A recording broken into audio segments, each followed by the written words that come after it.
This conference will now be recorded.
Coach,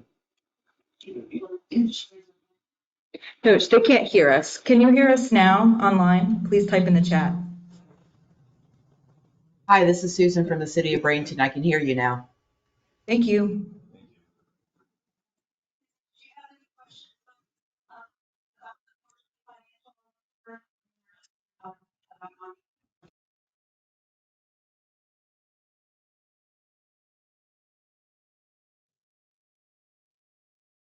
Are there any questions about the quarterly financial report?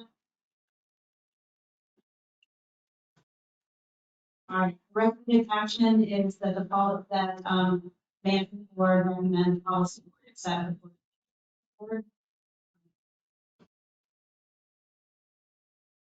Motion. A second. Any additional conversation, discussion? All those in favor? Aye. Opposed? Action approved. Yeah, moving on to agenda item 5. This represents any adjustments that recommended in terms of the fiscal year 2023 budget for 6 months of expenditures, revenues. So as I mentioned, there's a little bit of difference in terms of what we projected at August of last year versus what we've seen 6 months. So you see that made both adjustments to revenue, federal fees and contracts, both in-kind revenue that we projected back in August. Use those slightly just based again on the basic projects and specific projects moving into the next fiscal year in terms of completion and seeking those reimbursements through the revenue sources. And then just on the expenditures side, you see a late reduction in terms of tech and comms contracts, consultant services, a reduction down, as well as in-kind labor. Again, that's just to reflect that based on discussions with some of our partners that the products are being late. I did make the adjustments in terms of printing, postage, as well as auditing services costs. So you see those adjustments up in terms of budget expenses and what we're recommending to recognize this fiscal year. And that's basically just pulling from operational line items that we have in existing grants that would be additional costs. So I also want to make note anticipating in line birds the first quarter of next fiscal year summer. So we're anticipating an increase in my voting service program, so you can see adjustment there. But overall, based on those adjustments, we still anticipate seeing a little bit over $3 million in revenues and a little bit expenditures. Our fund balance still up to that. We'll have another opportunity to look at the budget and present to you the final recommended budget for the fiscal year 2023 at the November board. That brings a bit closer to realized revenues and expenditures at this point, at that point. But I just wanted to bring this to the board's attention, the opportunity to make so, any questions on the Chris?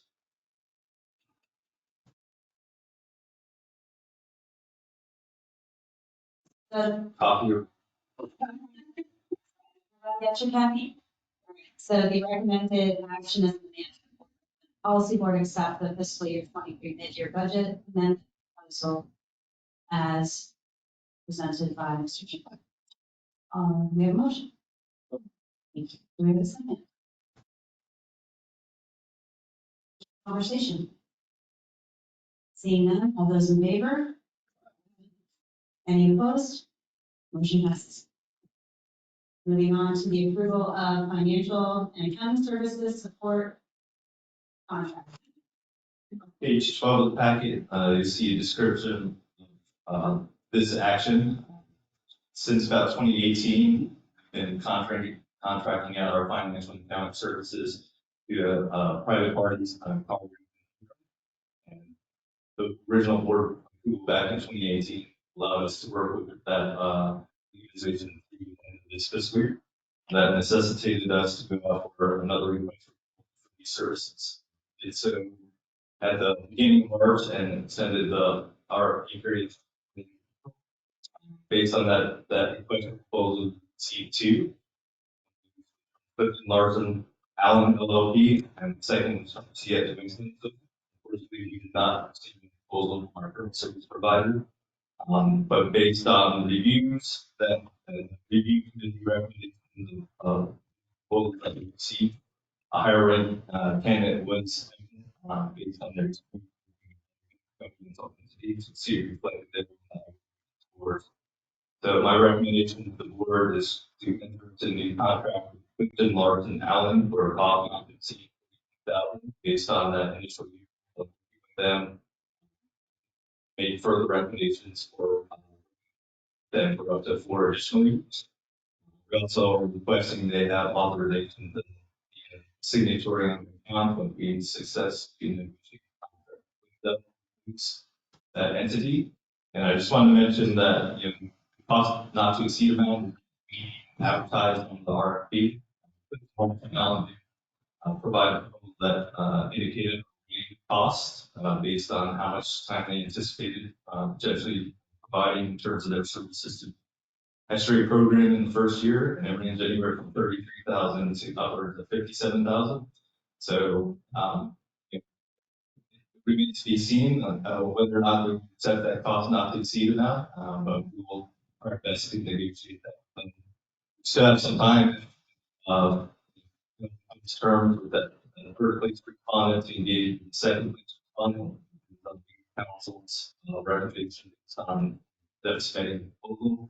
The only caution I present to the board is that view proposals, the second place respondent did not demonstrate a lot of government experience for accounting services. References they provided for single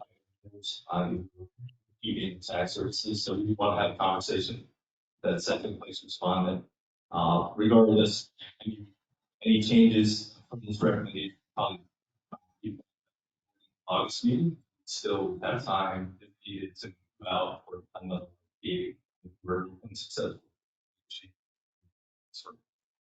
So, as I mentioned, we'll go through another transition.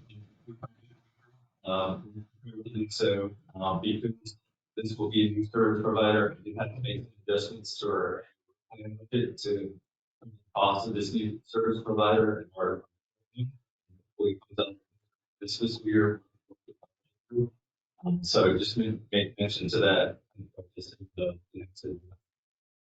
be happy to entertain any questions you might have on.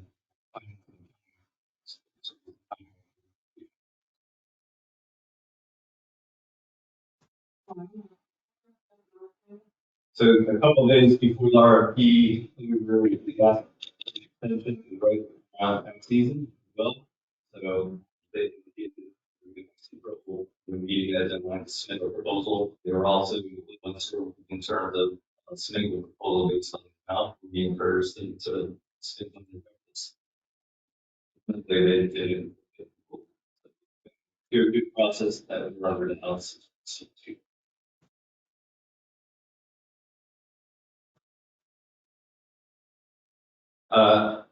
Based on my talk with Don Connor, legal counsel, if the second respondent doesn't demonstrate the applicant that you would the government you would focus, then yes, potentially offer.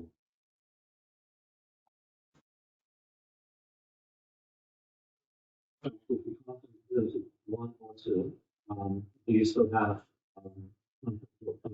existing? Or is that something you have to bring to the board? Yeah, so we can cover them to the end of this year. The adjustments I have to make to our next fiscal year budget are reflected in the early presented as the deadline. So we see actually proposing substantial increase to cover that. It's supposed to go fiscal year provider. So now 4 to 5 months of additional expenses towards that.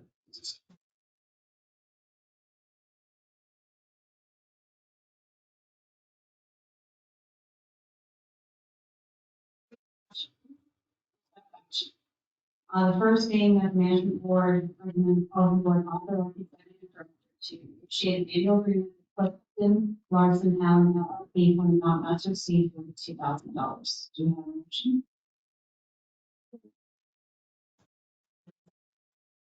Second.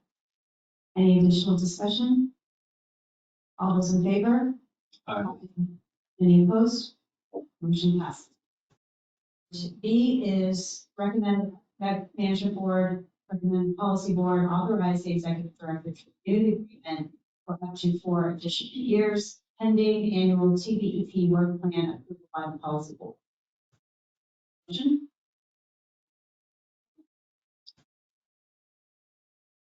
Second. Any additional discussion? Hearing none, all those in favor? Aye. Any opposed? Motion passes. And C, policy board authorize the board chair to sign resolution granting Clifton Larson LLP signature authority on the Escrow program accounts once an annual is negotiated. Motion. Second. Second. Motion is second. Any additional discussion? All those in favor? Aye. Any opposed? Motion passes. Item is the final fiscal year 24 US EPA annual work plan and budget, including bipartisan infrastructure law long-term plan. So this is a multi-part action. So this annual work plan represents our agreement with EPA to the federal clean water funds that we received from Congress, and we matched with local sources of funding as identified in our local agreement. This year we're set to receive $850,000 from the federal appropriations, and we in the local agreement matched a little bit over $605,000 in local resources. So we made up that difference in the 50/50 match.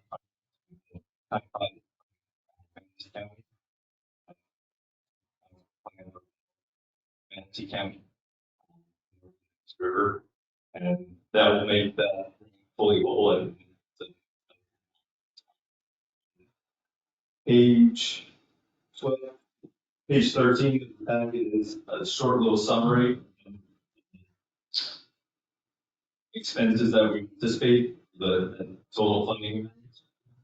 See, in terms of overall program operations, we're now at $940,000. That's where I had to bump up anticipated expenditures based on increasing accounting services that I spent in, as well as auditing services that we experienced this year, what we anticipate for next fiscal year 2024. Also, bump in terms of insurance and a little bit higher communications. So I think what we presented in February draft form was an amount of operation is $70,000, so we had to bump that up. It's fine. But all that did basically take some resources away in terms of what we provide for technical and outreach education projects. So if you click on one of the full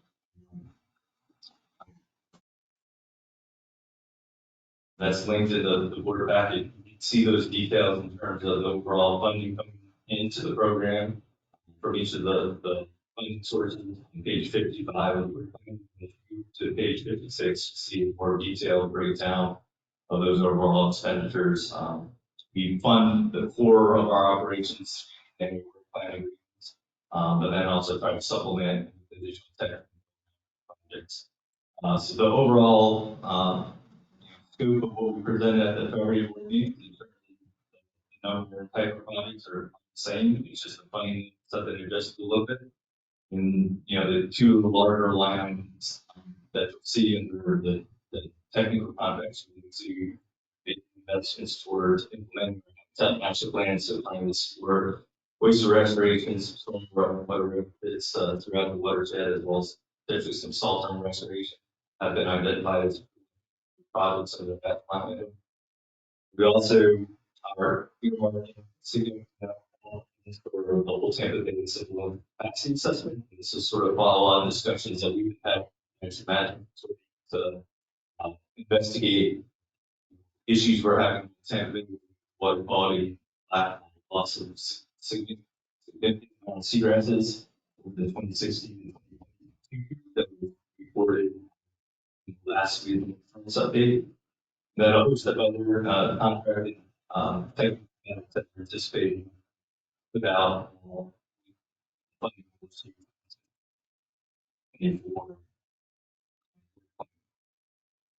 So in total, we're still anticipating a little bit over $560,000 for these projects from these work plan funds. And the first two action items are recommending that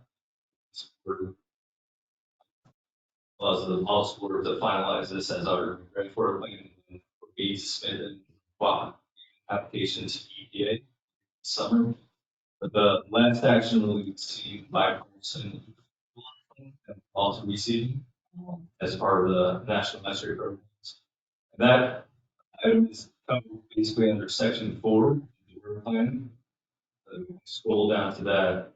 We had these discussions last year in terms of how we're going to use the bipartisan law funds that are coming to the 2022-2026 period. In total, we had a little bit over $4.5 million bipartisan law fund for that 5-year period, and it equates to about $9,000 per year. The two restoration themes that the board previously passed last May align to supporting tidal creek restoration of stormwater treatments throughout the watershed. I had one restoration theme, and the second one was to further support improving some aging wastewater infrastructure issues that many of our local governments, municipalities are facing. So based on that recommendation last year, we actually submitted an application to the first 2 years of funding, and that supported 4 tidal creek restoration projects. One was Jerry's Creek in Pinellas County, another one was Bayou Creek in St. Petersburg, another one was Jack Creek in Nancy County, and the last one was Harbor Creek.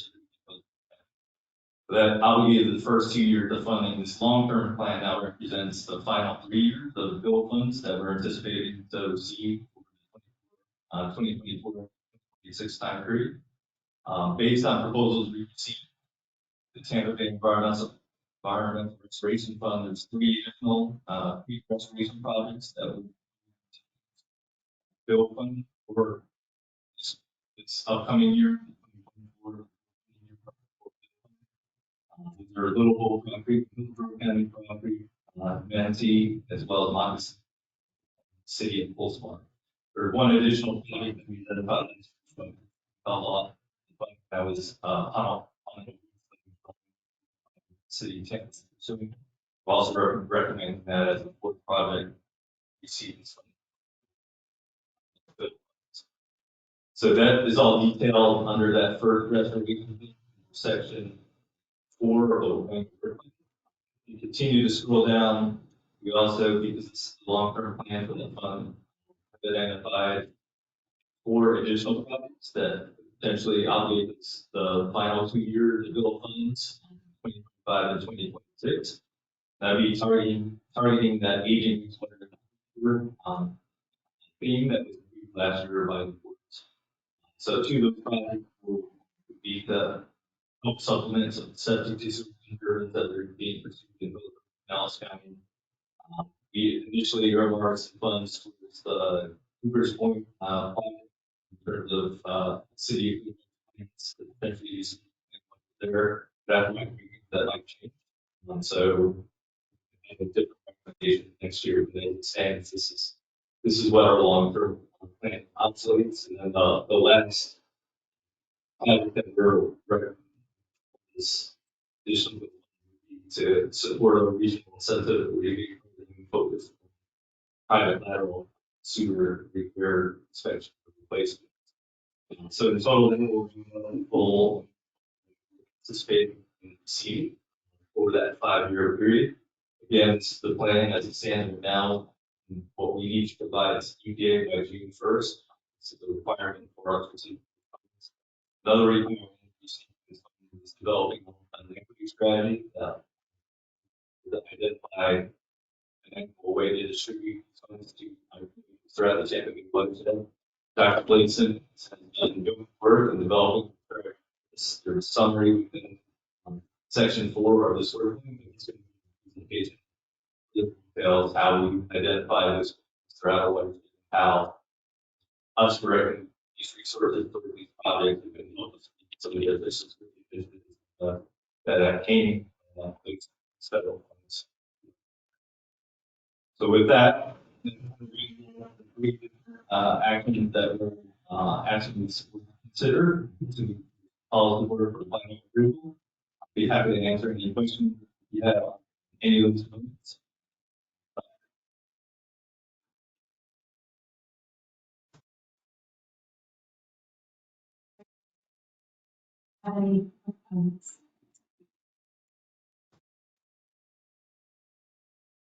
To be clear, this is for the final fiscal year 2024, getting the workman budget. A little bit different, although the action recommendation is the same. This really is the talking about the final person law. This is item C. And this is separate long-term plan that we need to submit by May 1st.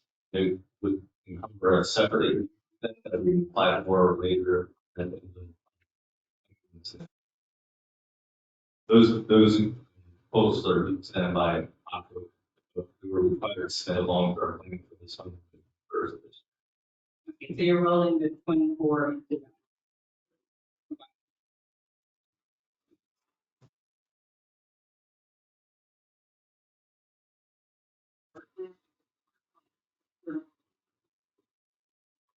Accomplishments for all communities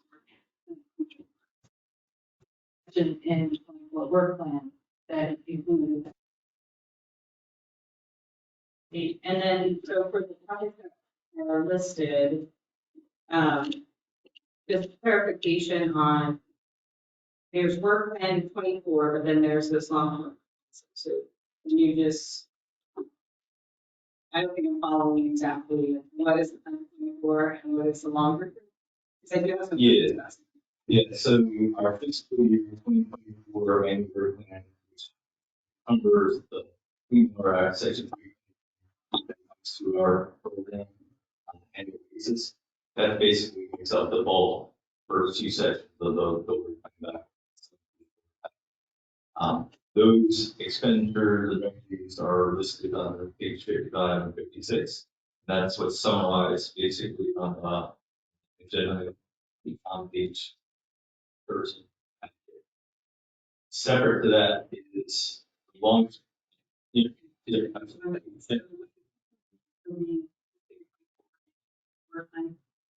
doesn't give me access to the voting sign in. I don't have access to that right at this moment, and that all along. I'm trying to figure out exactly where we're at. It's Get downloaded it.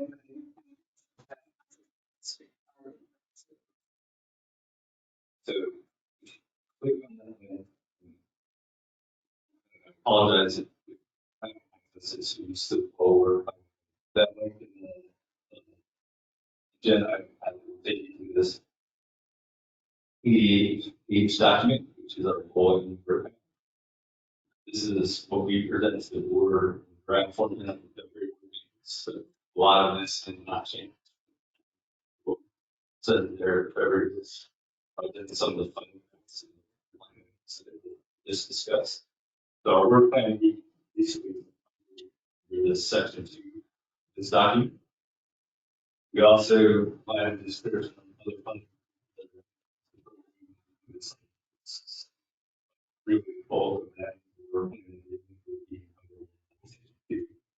the bipartisan law fund long-term plan are detailed in the second of that full document. It is a separate thing that we need to spend first, and then also apply as a separate pocket for next year of the. So that's for for how it's separated out within the document, section views. Listed in total program operations, station project, A fund, those are part of the 24, or they're also part of the. That's under our make something great and possible.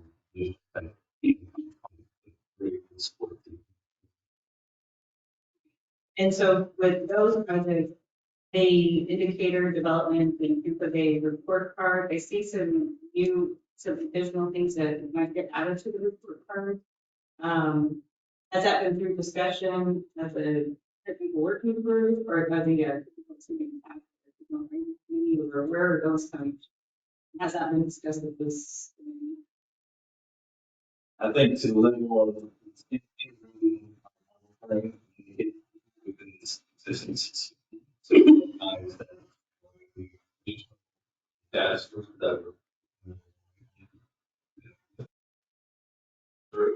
that we're planning about to address some of these regulations that are currently within the system. But I don't think we've had really specific conversations at the TAC as of late, other than feeding into those monitoring and indicator reports, final research for indications. Some of the less.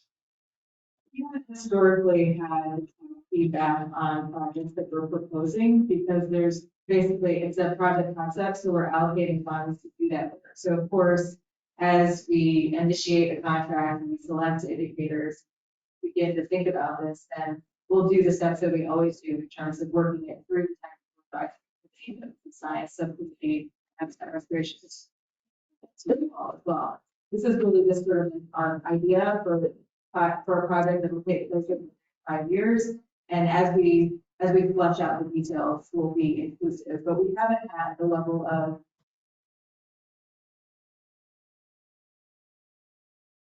develop these project concepts. If that's something that the management conference would like to see in the future, I think that's a direction Ed and I are very interested in because we are here to serve, the region and you all are partners. And so the more involved you are in helping us develop these work plan concepts, I think the stronger our work is. So we'd be very open to those kinds of approaches. But historically, we've been the ones generating sort of like very high level conceptual ideas, and then we sort of work it through the management conference once we have the funds. Thank you. I appreciate that. I think having an opportunity to turn in some hearing that this is not the final project, we have to move forward, we'll have to move people. But I think that's kind of the point of it. Whether it's in the conceptual phase or further along once the put into place, we're looking for something. Yeah, certainly indicator or metric that we're developing. And we know this bill long-term strategy, including the work plan. This has been something we sort of struggled with you all for a long time, that the work plan is just one piece of the funding and the work that the estuary program does, because we're bringing in all these other resources.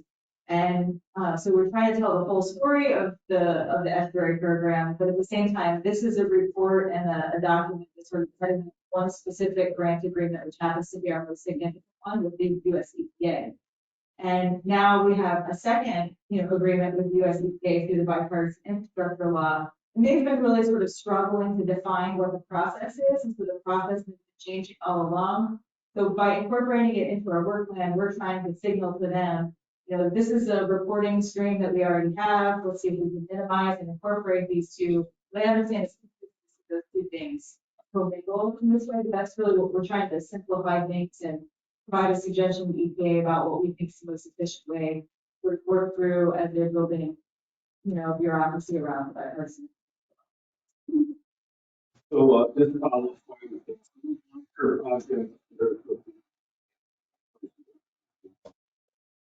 projects without the lot. Yeah, yeah. Fine.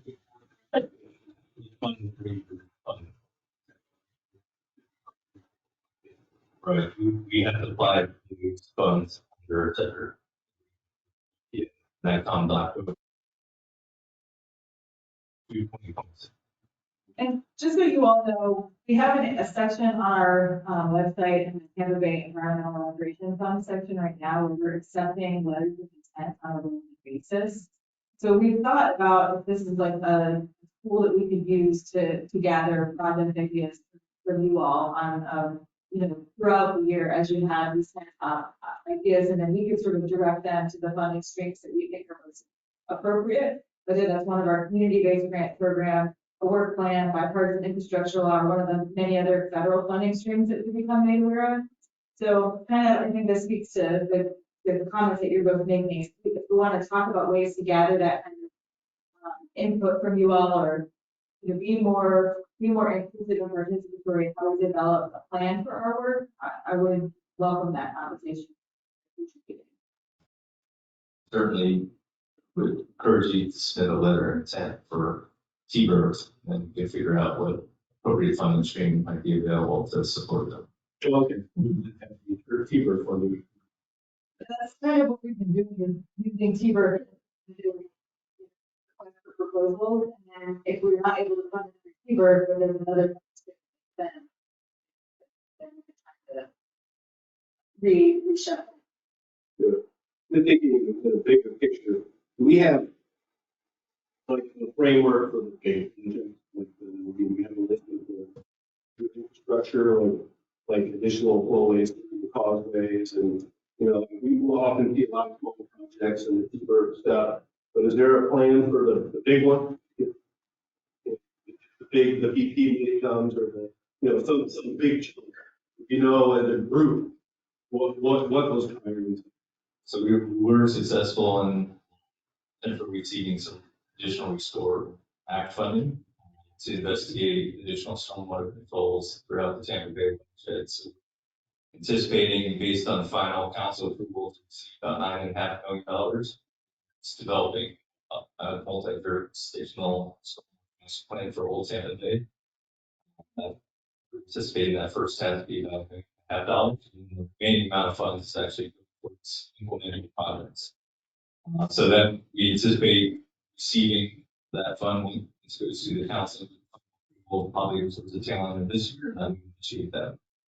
The longer, the bigger project that you're talking about, strategy and saying now in terms of large funding source that's fully causing alterations or other significant improvements. Definitely encourage and want to use this as a potential resource to leverage some. It's like you can say revolving fund if they're contemplating that would support overall implementation of the CCMP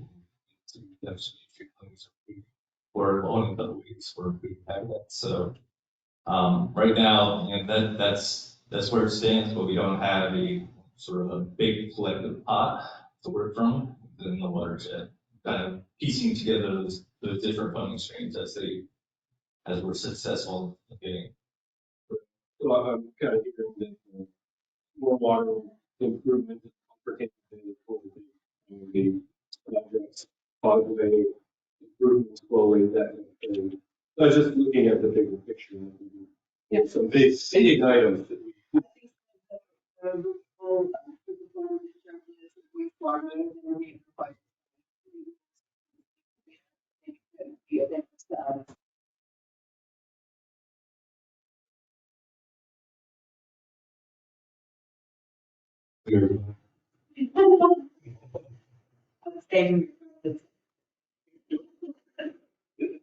No, and this is something we've discussed internally a lot. The BP spill, the first happened, or the big effort to work collaboratively a lot with all the Southwest Florida entities and partners to come up with a big list.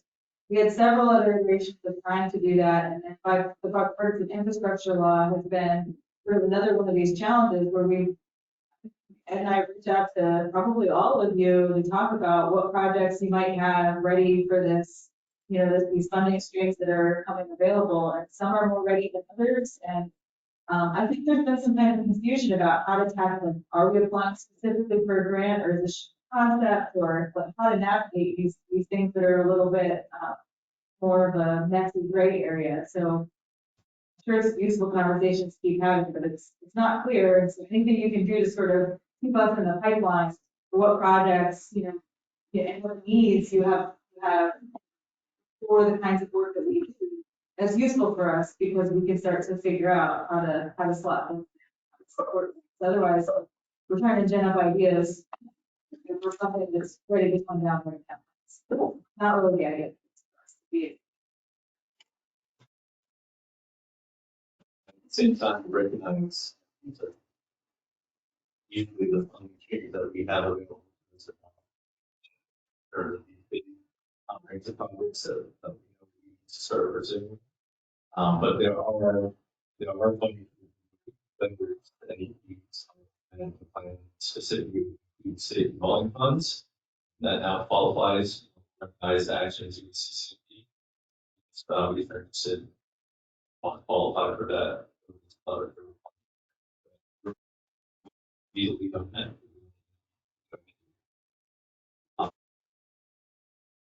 Or any.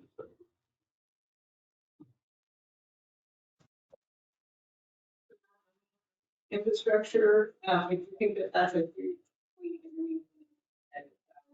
being able to leverage that to the state level. That's the message. Good point. Yeah, that is justification to receive the funds. Be part of that meeting for the specific action and then by the CC. Then it is developed.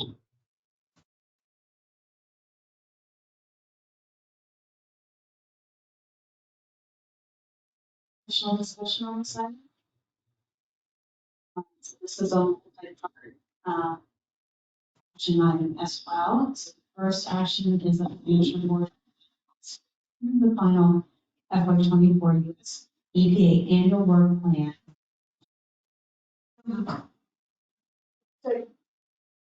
Second, any additional discussion? All those in favor? Any opposed? Motion passes. Item B, management board recommend policy board authorize the executive director to submit the final FY24 US EPA annual work plan to EPA Region 4 as a new US EPA cooperative agreement. Oh, wow. Sure, no sound. Motion, do we have a second? Motion second, any additional discussion? All those in favor? Aye. Any opposed? Motion passes. And item C, management board recommend policy board authorize the executive director to submit bipartisan infrastructure law long-term plan to the US EPA.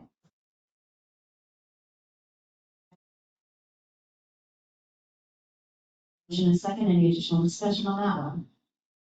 Hearing none, all those in favor? Aye. Any opposed? Motion passes. All right, Jessica, 2023 Tampa Bay Environmental Restoration Fund projects. Thank you, Chair. Good morning, everybody. So we are here to talk about the recommended projects for the 2023 Tampa Bay Environmental Restoration Fund, or TBIF for short. It's the 11th year of this program. As a reminder, this is a competitive grants program that we put out annually to work on projects that improve water quality, complete habitat restoration, like research, or behavior change campaigns. It is a public-private partnership. We partner with Restore America's Estuaries, which is a nonprofit organization that was renewed in 2020. We're still working at this point. This year, we received funding amounting to $666,209. And we put out an RFP in January that closed. We received 15 proposals through that RFP in the amount of $1,940,460. So a bit more than we have available, so we had to.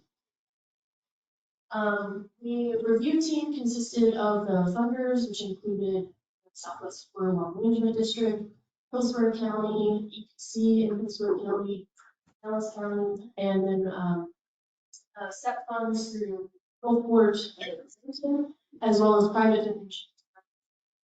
Group foundation, Fish Outfitters, Tampa Bay borrowers, all kinds of good stuff. We had a lot of people contributing towards this fund. The review team consisted of a few of those funders, review the proposals and provide feedback, as well as scoring. At this point, you see the list of projects. 6 projects to move forward. 5 of those will be contracted upon recommendation by us at S. Draper and the board. We can also see that a few of those projects were recommended for partial or. I believe that's all the background information I have to provide you. I'm happy to see you.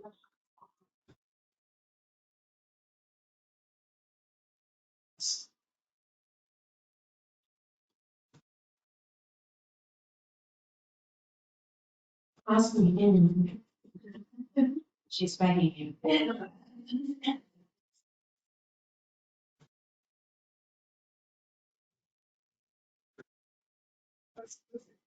Yeah, it is an interesting project. It's a USF project and they're partnering with church and school, Snow Isle, and they wanted to do ceramic resin of 3D concepts and put it along seawalls to enhance the habitat there.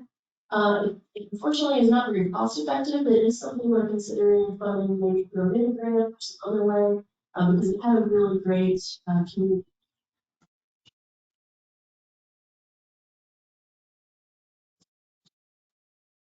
Like a dome, or it builds with the holes in it, or? Not a dome, but sort of like, sort of there.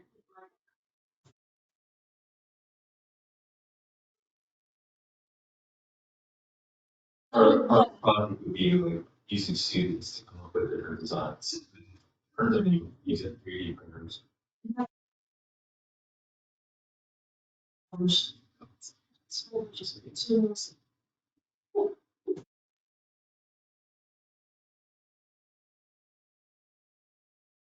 Well, the voting portion of this is a little complicated since a few people have to abstain from different portions. So Madam Chair, I just recommend running through it, A, B, and C, and take abstentions.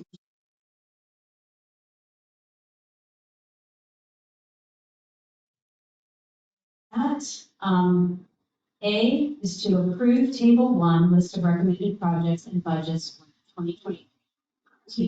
It's best if we get everybody's abstentions on the record and just take voted for all of the votes. And so it's abstentions will.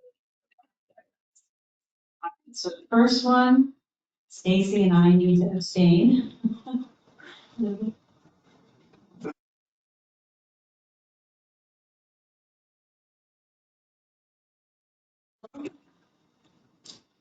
Air Force Base. Advancing vertical oyster garden infrastructure. St. Pete Beach living shoreline.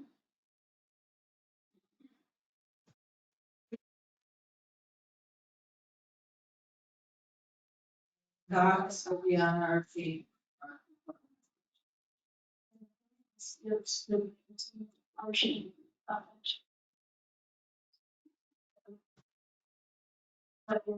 It's in the list, it's in the list of approved projects, so Scott will abstain. Scott will abstain from that.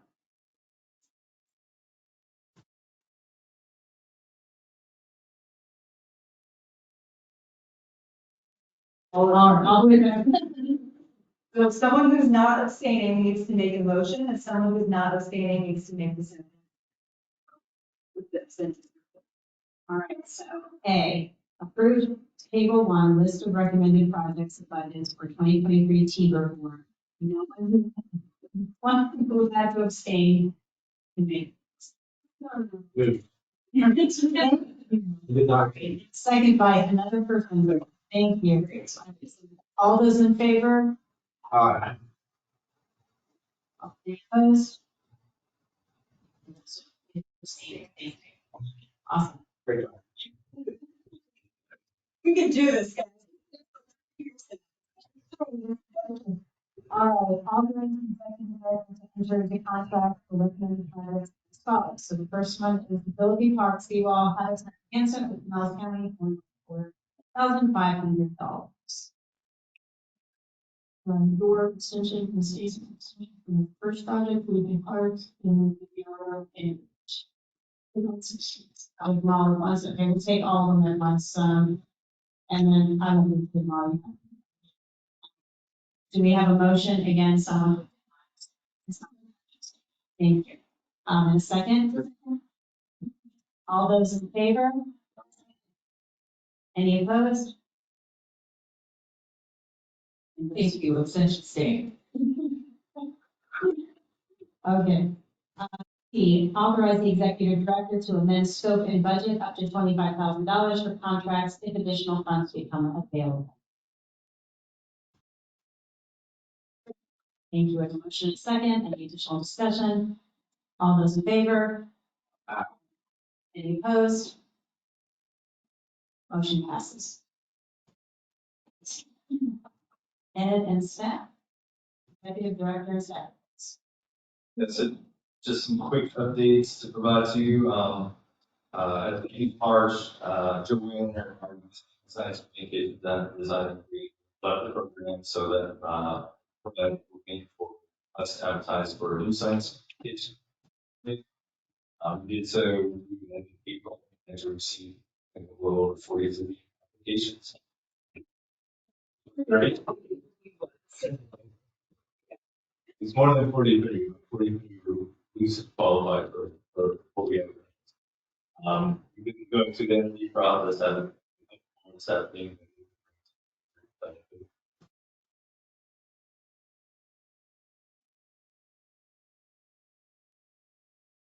I was wanting to mention that last week's Future Vision Awards, the Vancouver Wild Sea River designation, as well as Central having learning from that. It's great news and continues the work to check and stuff. We see that. Also, prove that North County's going to be seeing some developments to address some of the entirety that are present the bay areas. North County ones. This is the project we've been talking about city safety that address those non essentially the sites with more people. That's great news. That's some big dollar. That's great. And I just wanted to mention as well that we're going through the process of our program as a national our program evaluation package to them in the part of April. There's a link there within the board package, kind of outlines the work that we've done, primarily using the section 323 grant funds that we received as a program. We report that out the whole fiscal year 2017 2/3. So it's a light read, we're looking for anything to, but it does outline the breadth of activities that are letters that dolphin as well as some of the other work that we try to leverage those resources. So just bring that to your attention. That's a big part of us being an MEP and continue to receive those funds. We have to go through that on a 5-year basis with EPA. So we'll have a site visit with the headquarters official later in June, as well as with another NEP director, the solo extra program, will be basically our reviewers of that site, that package middle as well as the site visit that will conduct with June. The last thing that I wanted to mention, I think Brent requesting that everyone consider signing the pledge. That's the Tampa Bay Resiliency Coalition pledge to work regional resiliency action plan that was developed through that coalition. So if you haven't signed that pledge yet, please do so for you. But we'll plug it. But she requested you all consider that. And I think that pretty much encompasses my director reports. I know Sheila just want to make mention of some volunteer activities coming up. So, I mentioned, volunteer event, take us through one of the end of our Give a Day season here. So the first is a planting event on May 20th, the next weekend at Cockroach Bay Reserve State Park. Interested, please come out and join us. And then the second event that we have is our Oceans Day. Kayak cleanup that we're doing in partnership with Tennessee State Park Reserve. So that event will be on June 10th. Hope to see you all and one of these upcoming events. And if you have any ideas for organizations that might need help or volunteer support, please feel free to send that information my way. Just to add on to what she was saying, unsure about specific dates, we do excited to TV that order and scroll down to the bottom, have upcoming events as well as a link to our full calendar, upcoming committees, as well as these volunteer activities. Just wanted to point that out as a resource for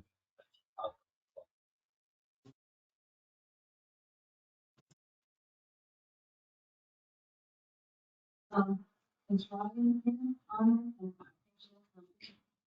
Okay, so, the technical advisory committee report, in the packet. You can see there's, an additional peer review, publication that came out, with the Ensure program.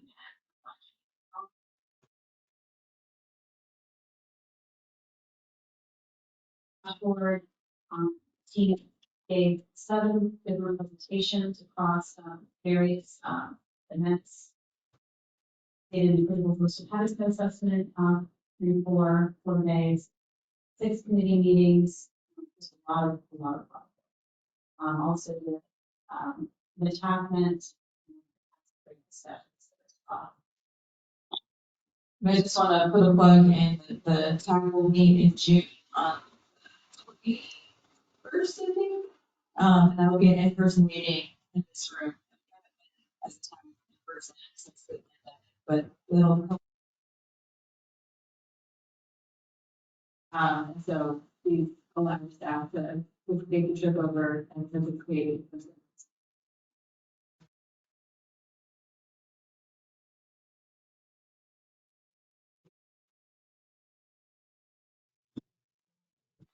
The Community Advisory Committee, that on May 13th.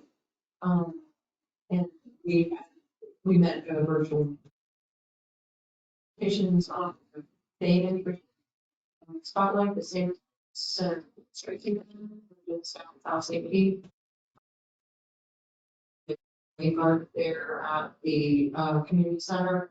It was to the safety League of Women Voters. And actually went down there after the meeting. They had a Earth Day event there, work day, and it really is a great project. It's got great signage. It's he is a funder of many grants, and they've got it planted. They're using it for education. We've got school stuff. Other groups, volunteer groups, they had one group from Tito's Vodka that came from Orlando to work on it. And they've got kids that are at the community center that are out there all the time. We've got tons of butterfly plants. It's a really great looking project and really just done pretty well. So those are about it. We also heard from Dr. Blake Simmons on TVUP's equity strategy and how for that TVUP's projects to include all members of the community.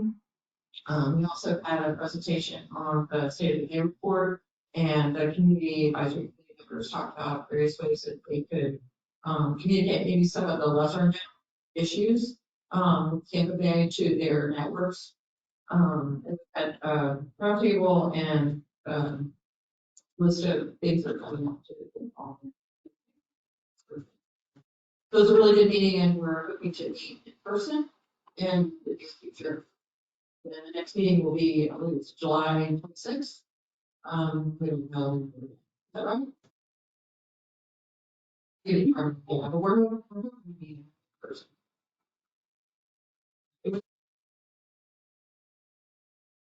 We're to continue to EP. That, to what James mentioned, the CEC also some of the big projects for our global domain over board, present at the policy board to the recipient.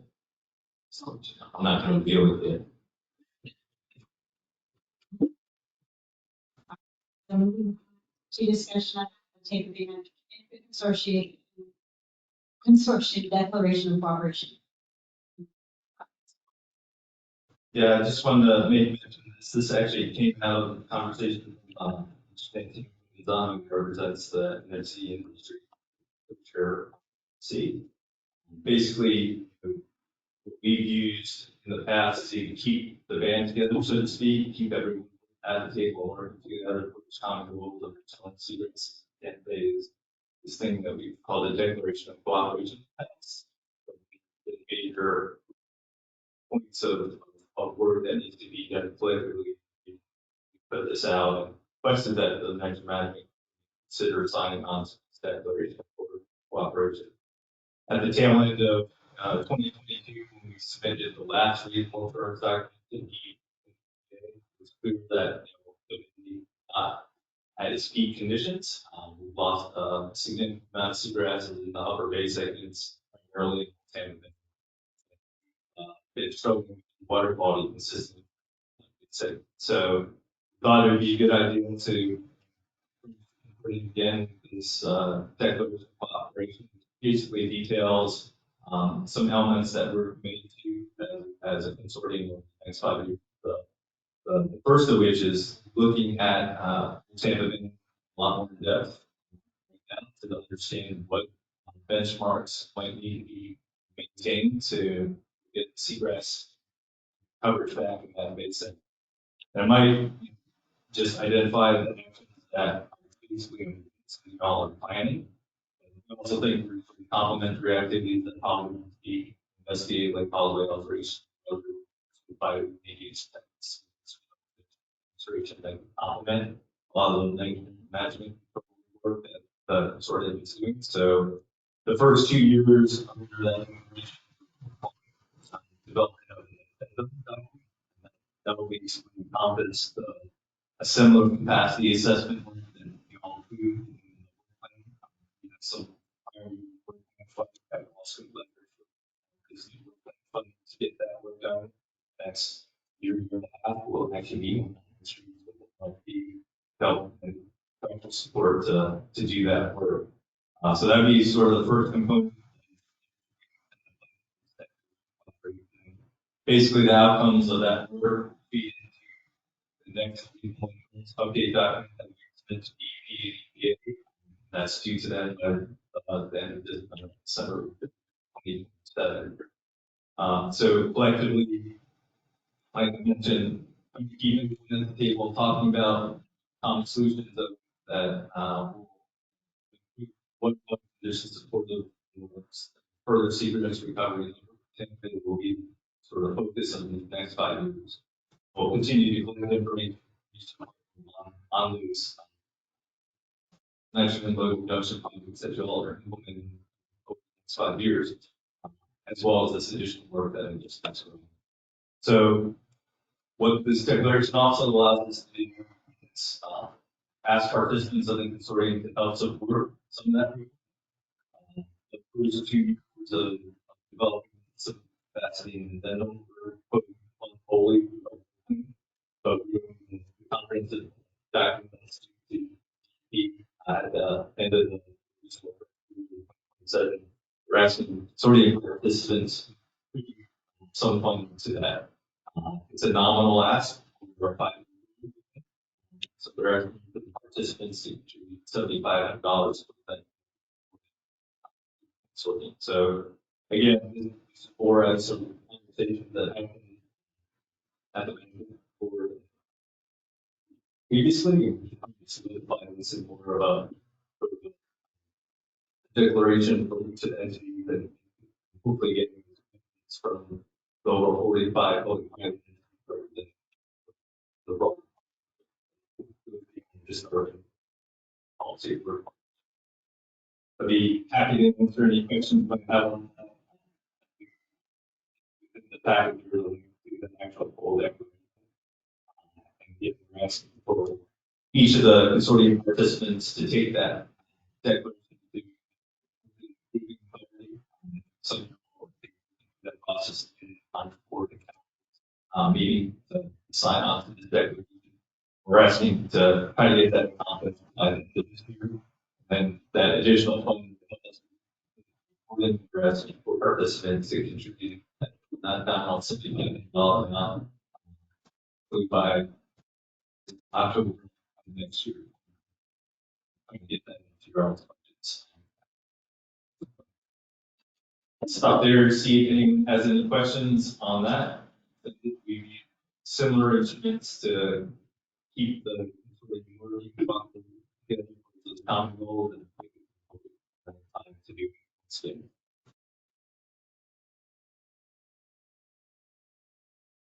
Question?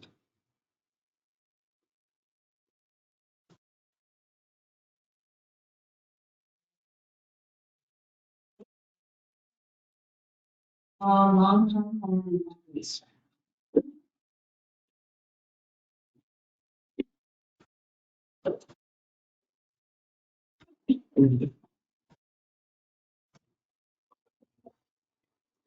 All right. So hi, everyone. If we haven't gotten to me yet, I'm Blake Simmons. So I'm the new environmental social scientist. I started in January, so I was here for the last one. But if folks weren't around for that last meeting, this is me. And so today I'm going to give you all a short version of our presentation that we've previously given to the Technical Advisory Committee and the Community Advisory Committee that outlines exactly what the method is behind our community identification protocol for this equity strategy. So as Ed has kind of already mentioned, this is just an overview of what that bipartisan infrastructure law is. And the key thing here is that a requirement for using bill funds is the development of an equity strategy with the intention to align it to the White House's Justice 40 initiative around bill funding to ensure that there's fair, equitable access of the benefits provided by these climate change resilient infrastructure and restoration projects to historically underserved and overburdened communities throughout the US. The EPA has set a target across all national NEPs of distributing at least 40% or more of the benefits from bill-funded projects to underserved communities. That technically means that some NEPs can set a higher target and some NEPs can set a lower target based on their particular conditions or the state of their system. And we'll go into a little bit of detail about the target that we chose, but spoiler alert, we are also aligning ourselves with that 40% target that the EPA has set. And I just wanted to quickly mention, whenever we talk about equity, there are different types of equity. And so it's helpful to sort of think about what exactly we're meaning when we're talking about the equitable flow of benefits. So what most people think about when they hear equity is what we would call distributive equity. And so this is about how, the costs, but also the rewards of different interventions are distributed physically throughout a community across actors and different groups. But we also have other versions. One of them is procedural equity. So this is actually about who is involved in decision making and the diversity of voices that are consulted and included in that process. We also have recognitional equity. This is the least common type that people account for. And this is just saying that we're looking for the final solution to reflect the diversity of values, priorities, and interests of the communities that are around there. Because if you think about, people getting in a room to decide what it is that they're going to do and what they value, if the final outcome isn't something that's important to the actual communities that are receiving those, then you're going to end up with a less equitable outcome. But in terms of what the EPA is suggesting and what we are initially doing for our bill funds, we're going to be focused around distributive equity. So about the physical kind of flows of benefits from our projects. And so how do we identify these communities? So we are classifying communities that have historically are at lower socioeconomic advantage as what we call underserved communities. And so to identify these communities, the short version is that the EPA provides an environmental justice screening tool that looks at census tracts across the US. And so a census tract is basically just a geopolitical unit of about 1,000 to 3,500 people within one census tract. So if you see small census tracts or big census tracts, the idea is that they've been delineated to encompass about the same amount of people within each one of these tracts. And so here you can see a map of the census tracts in the Tampa Bay watershed that are meeting our criteria for qualifying as an underserved community. And so for a census tract to qualify as an underserved community, they need to score in the national 80th percentile or higher for at least 2 of these 5 socioeconomic characteristics.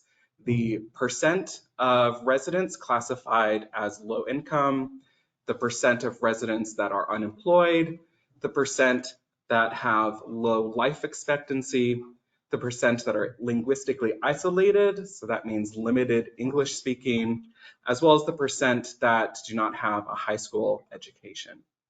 And so to meet this classification of underserved communities, a census tract needs to score in the 80th percentile or higher for at least 2 of these.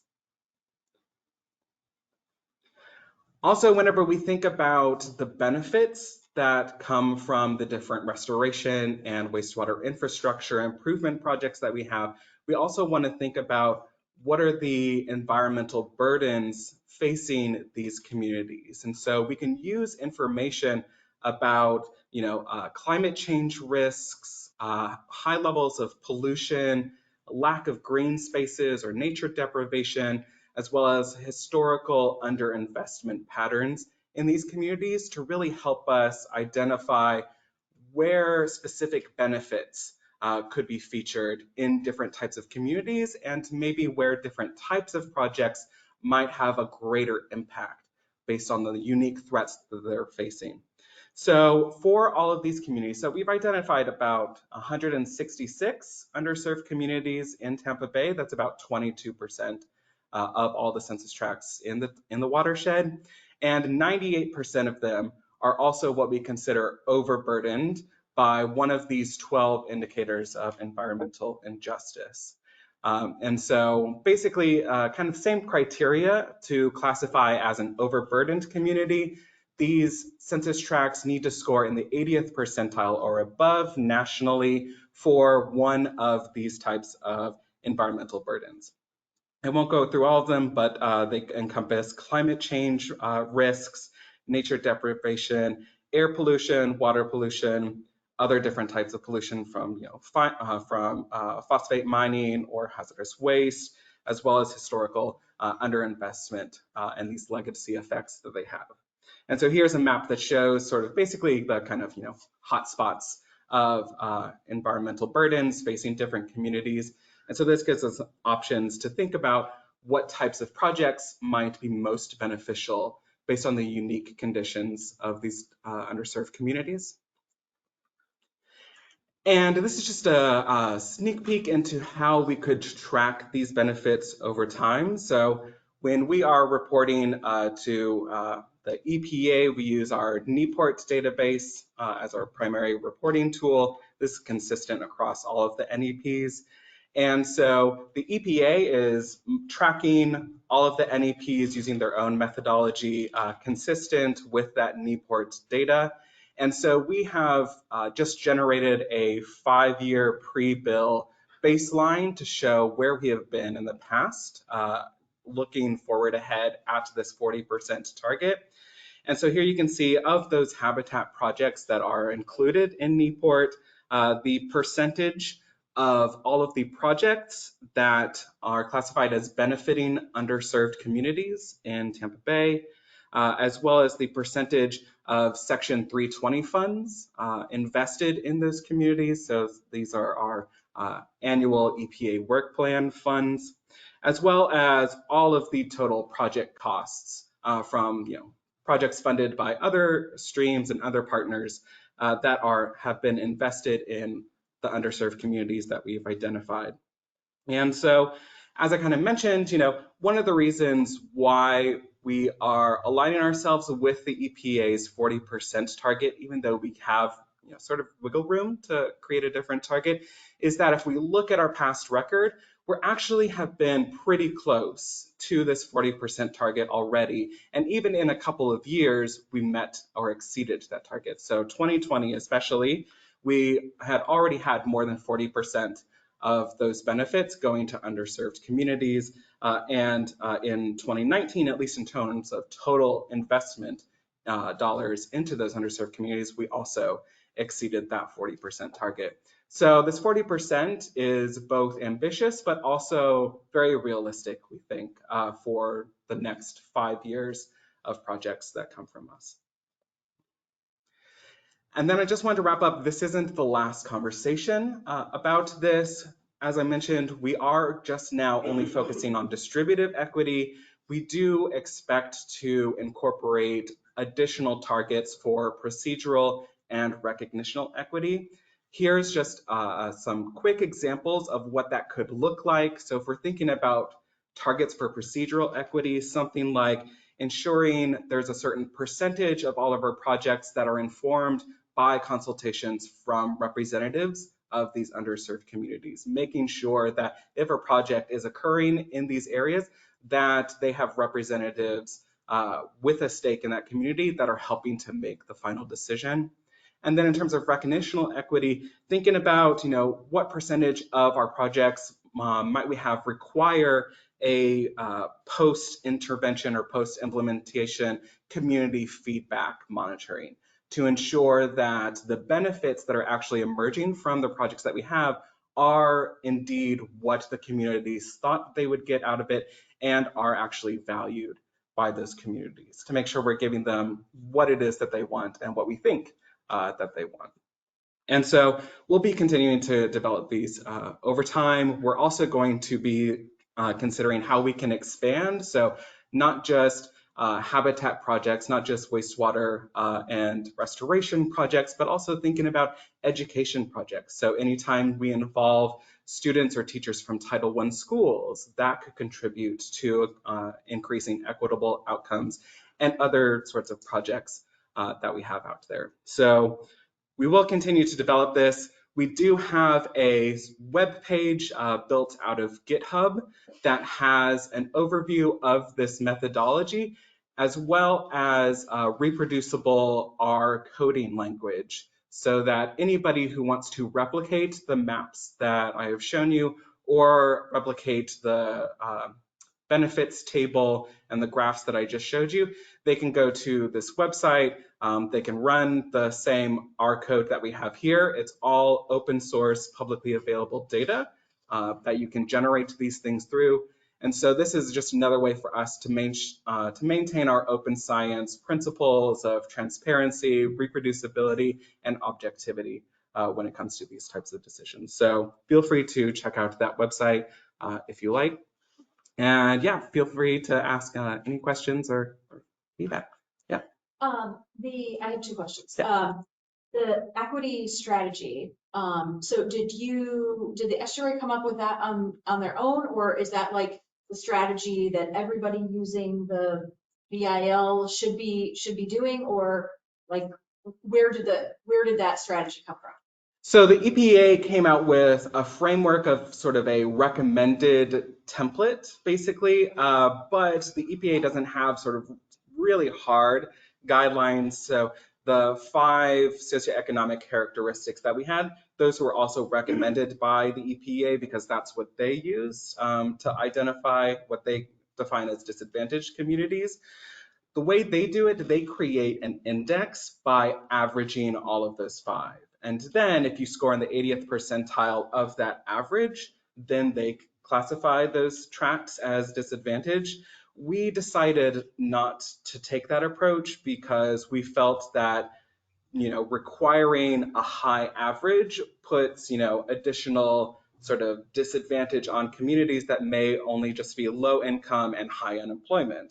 If they only have 2 out of the 5, then they probably aren't going to be, sort of flagged by the EPA strategy. And so we wanted to be more inclusive and say, hey, you don't have to meet the majority of these challenges to be considered, in need of benefits. So that's kind of one way that we have deviated a little bit from the methodology that was sort of recommended by EPA.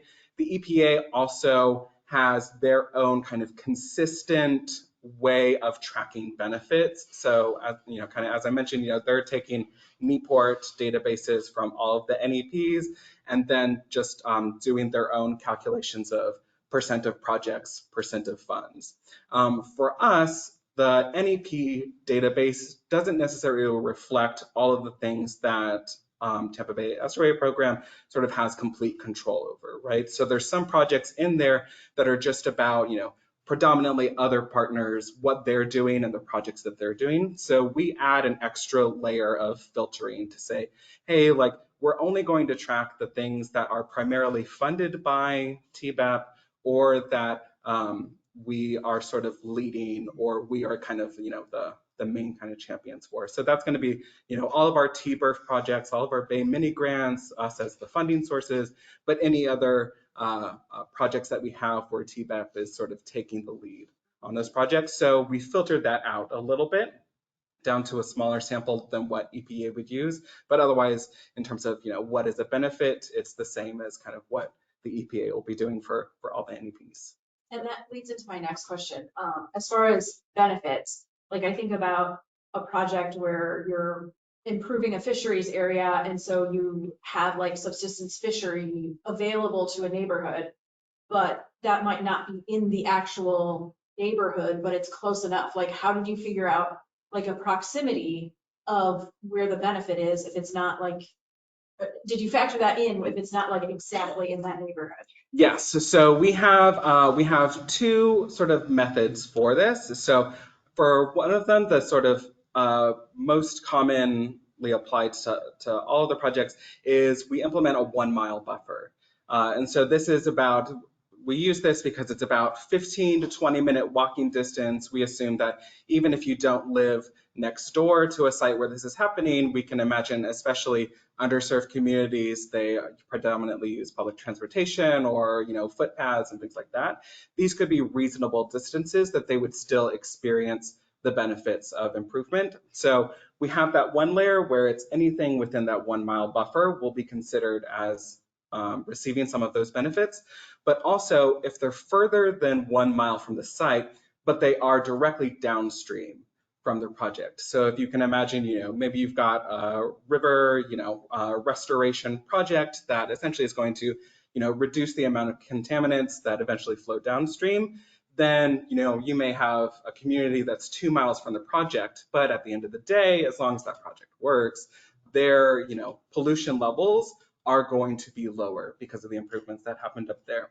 So we also have this method that we have tracking all of the flow lines across the watershed to say, hey, this project is located along this, river, this canal, and then we track to see if that river then crosses within an underserved community. And so then that would be another community that receives the benefit.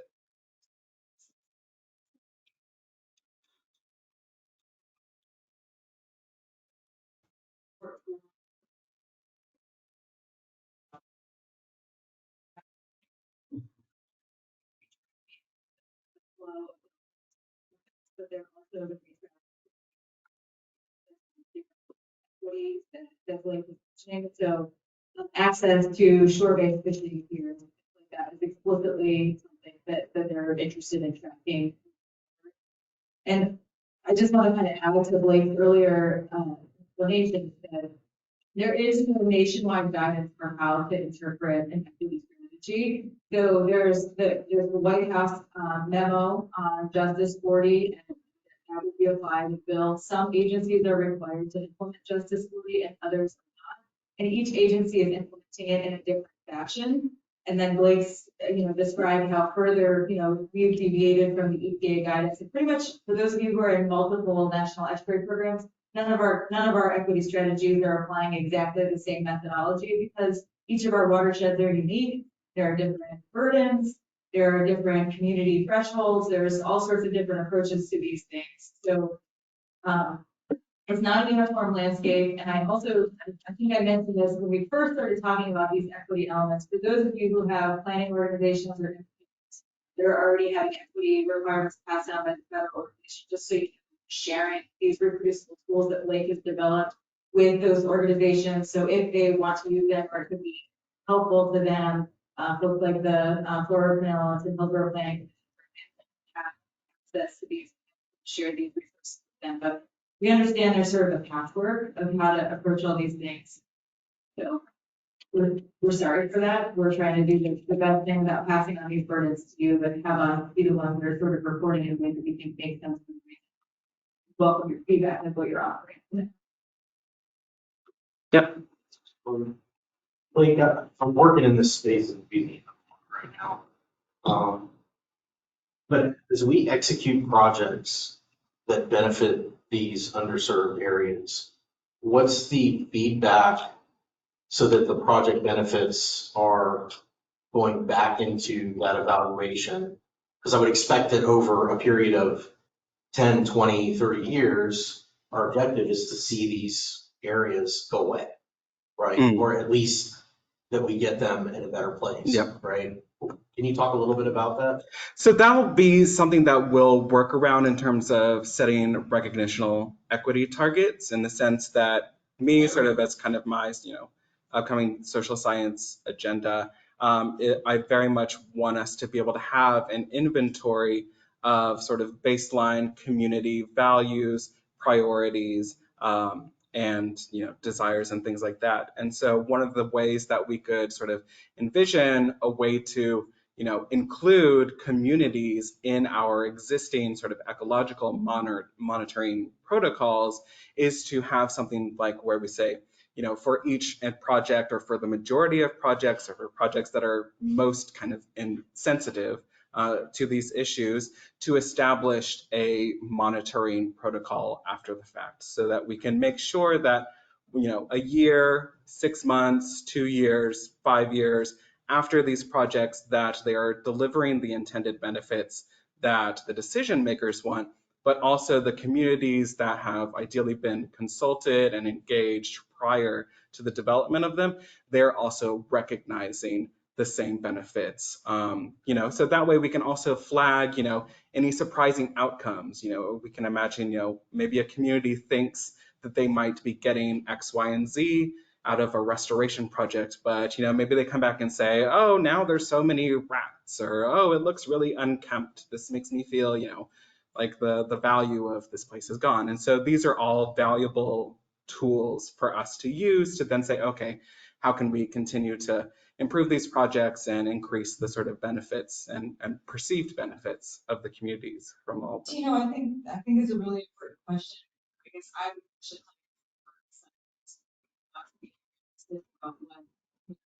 our $8,000 a year can actually provide. We might be able to contribute to reducing some of these burdens that are borne by these communities, but I don't think it would be a realistic expectation for us to eliminate these areas where they're being served. So but by incorporating those elements of both underserved and overburdened, I think we can be more effective in sort of space.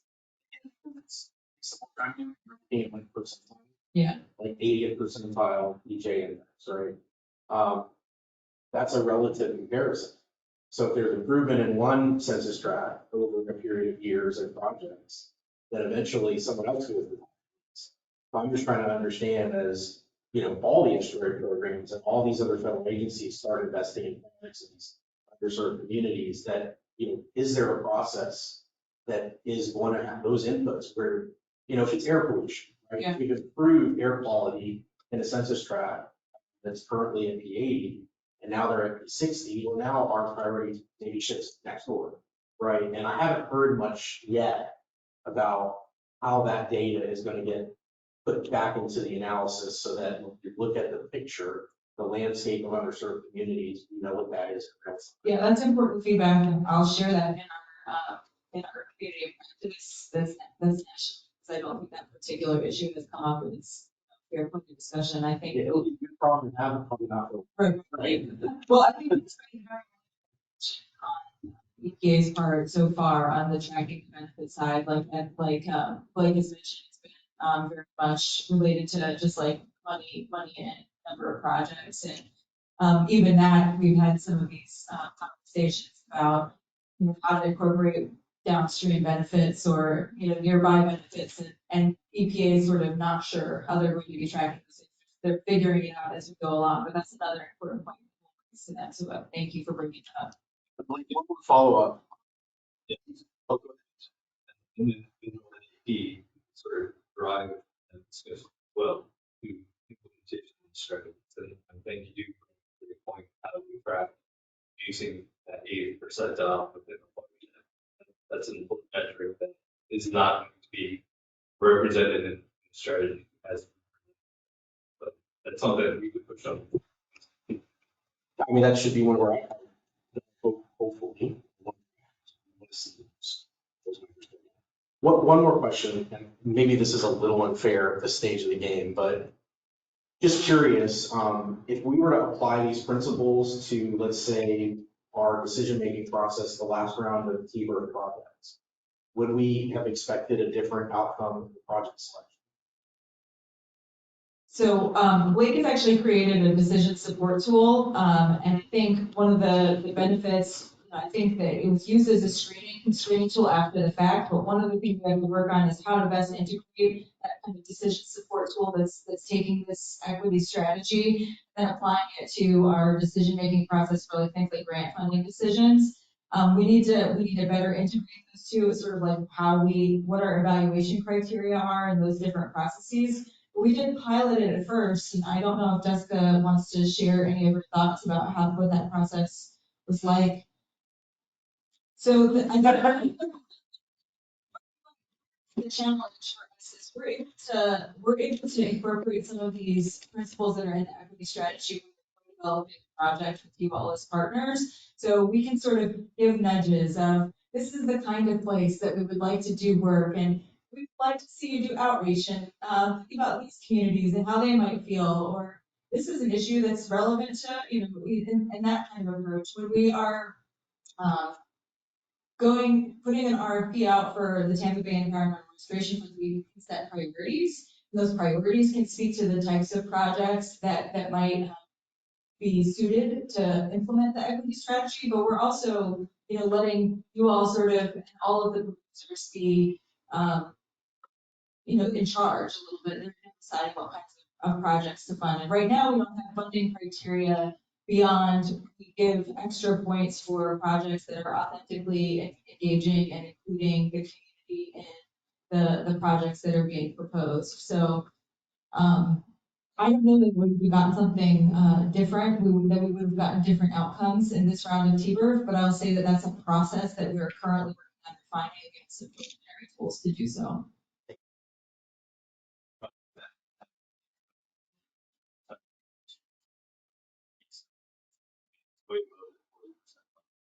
That's mostly from our intentional trying to select certain project areas, but how we build that into how we do business is a decision tree.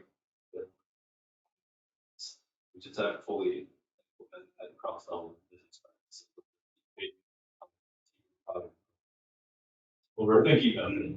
Yeah, I'm just saying, I think you're gonna, so it's like making those making it clear for people that want to apply for those funds, that is a driver for selection, right? That they understand if you want to consider project, stick the thumb on the scale a little bit, and then trying to work that into whatever group you're the value these brand, right? And I understand. Well, I think too, it's important that we don't have too much of a shade creep. We're gonna be a clean water organization first, and that's all, that would be our niche. Thank you.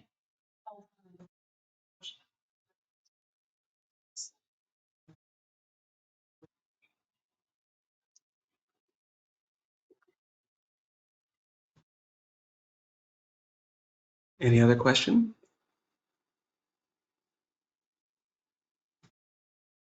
Check out the tool that Blake put together. It's an interesting website. Drill down a little deeper, so. Certainly appreciate that for these things that we need to think about. Fully implement the strategy.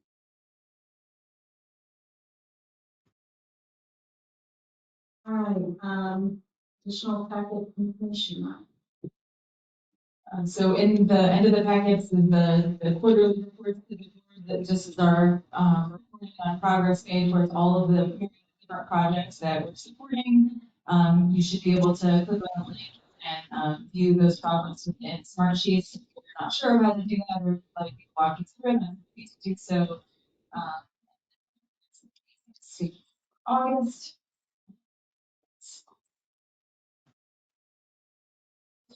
Share an experience. I sat for a week. For a week on a break. 11 a.m. to usually I was working to 6 p.m. for grants for 5 days straight. Very interesting experience. I learned a lot about that program and how the reviews are done, what they're looking for. So if anybody's considering applying for a grant for infrastructure, you know, questions, at least explain the process and the criteria a little bit more in depth, what activities will be specifically focused on. So that was the direction to get in. This better. So that was just an interesting experience. Also, I spoke with Heidi Stiller from NOAA. I just wanted to make sure that it's going to be an additional $100 million next year. You know, for restoration type projects, and we currently have the Jones Creek Greenway project, which is a stream restoration project. It's in a lower income, underserved. For raise, that doesn't go through. She encouraged us to apply for that program because there's a lot of projects where there's some actually doing like large conveyance restoration work. So I just wanted to, she had forms, so some about that funding source. If you didn't pick one up, let me know. I did grab one and I can scan it to you. We're going to look at our cross-funding project as well, as one that might be qualified. So again, there's next summer for this type of work. So also good opportunities on there. Yeah, the conversations at DC are, you know, we're trying to shift away from this idea of this once in a generation kind of investment in these types of projects. And this is sort of, it said, thinking about this is the first time to invest at this level, but we need to sustain it if we want to tackle some of the significant challenges that we're facing as you know, communities. So the better prepared we are to leverage these funding opportunities, because we can continue to see that kind of investment going forward. Chris, did you want to hold up your Yeah. Discussion. For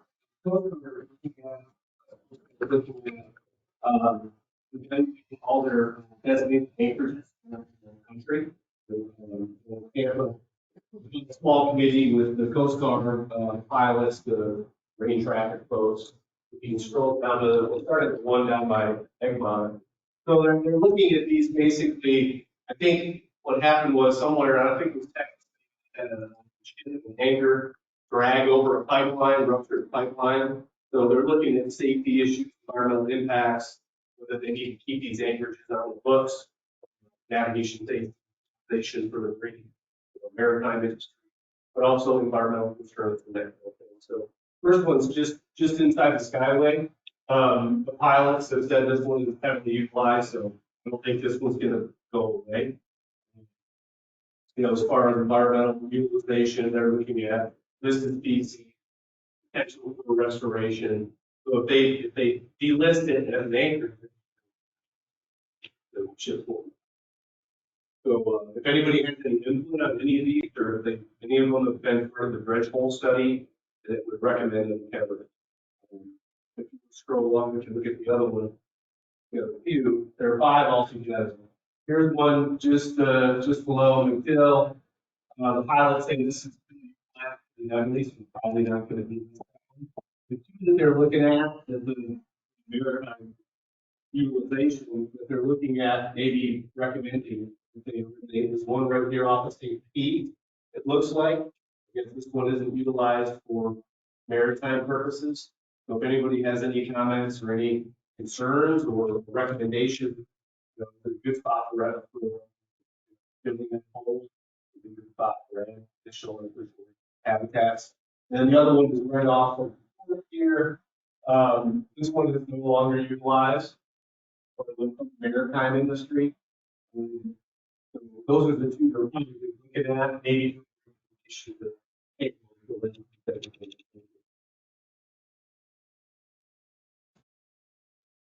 you have any comments or input, please let me know. Yes. You can email it directly to me. Yeah, I'm part of that committee. So the other thing we have is the quarterly tours. So we have the next one that's coming up as an environmental theme. First one is kind of an overview report, but I'm putting together an environmental people on board, probably like school kids. So I'm going to reach out to one of these entities. They speak about the expert program and quality of pay and history. I'll reach out to specific folks, but if anybody would like to attend, it's open to the public. Registration link.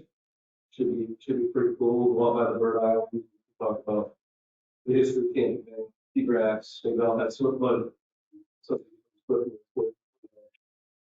that's slide 28. Just clarifying that there's no recommendation. It would just not delisting them. I don't think there's any threshold, but if those areas now become available for dredge disposal, it looks like, yeah. So they need to be the potential inspiration. Yeah. For evening, on the material, so there are the channels. So to get that evening material can go into Anchorage and bring it. The Army Corps should be involved in the conversation, but I'm sure. Aubrey? Yeah, she is.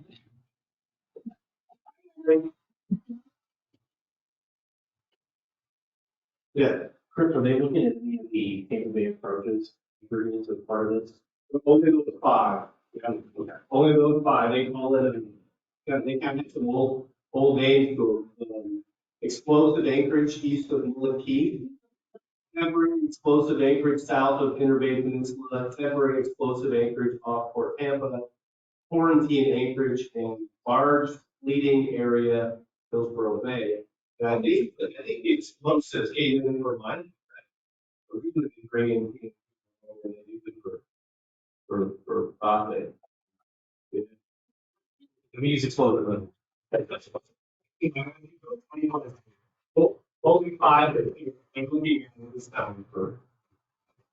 Yeah, we just let you and potentially Aubrey, we might have some bottom data for that. So Yeah, I was wondering about the Has the hard line mapping been done for Hillsborough?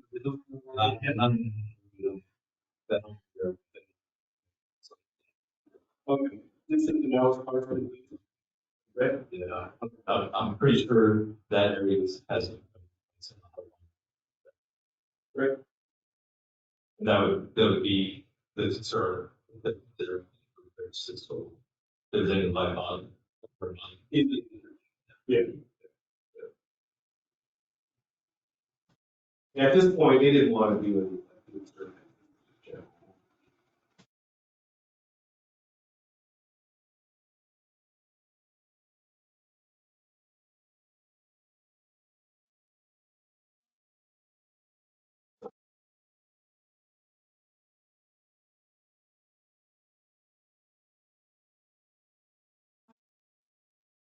Have a great weekend and close out the meeting.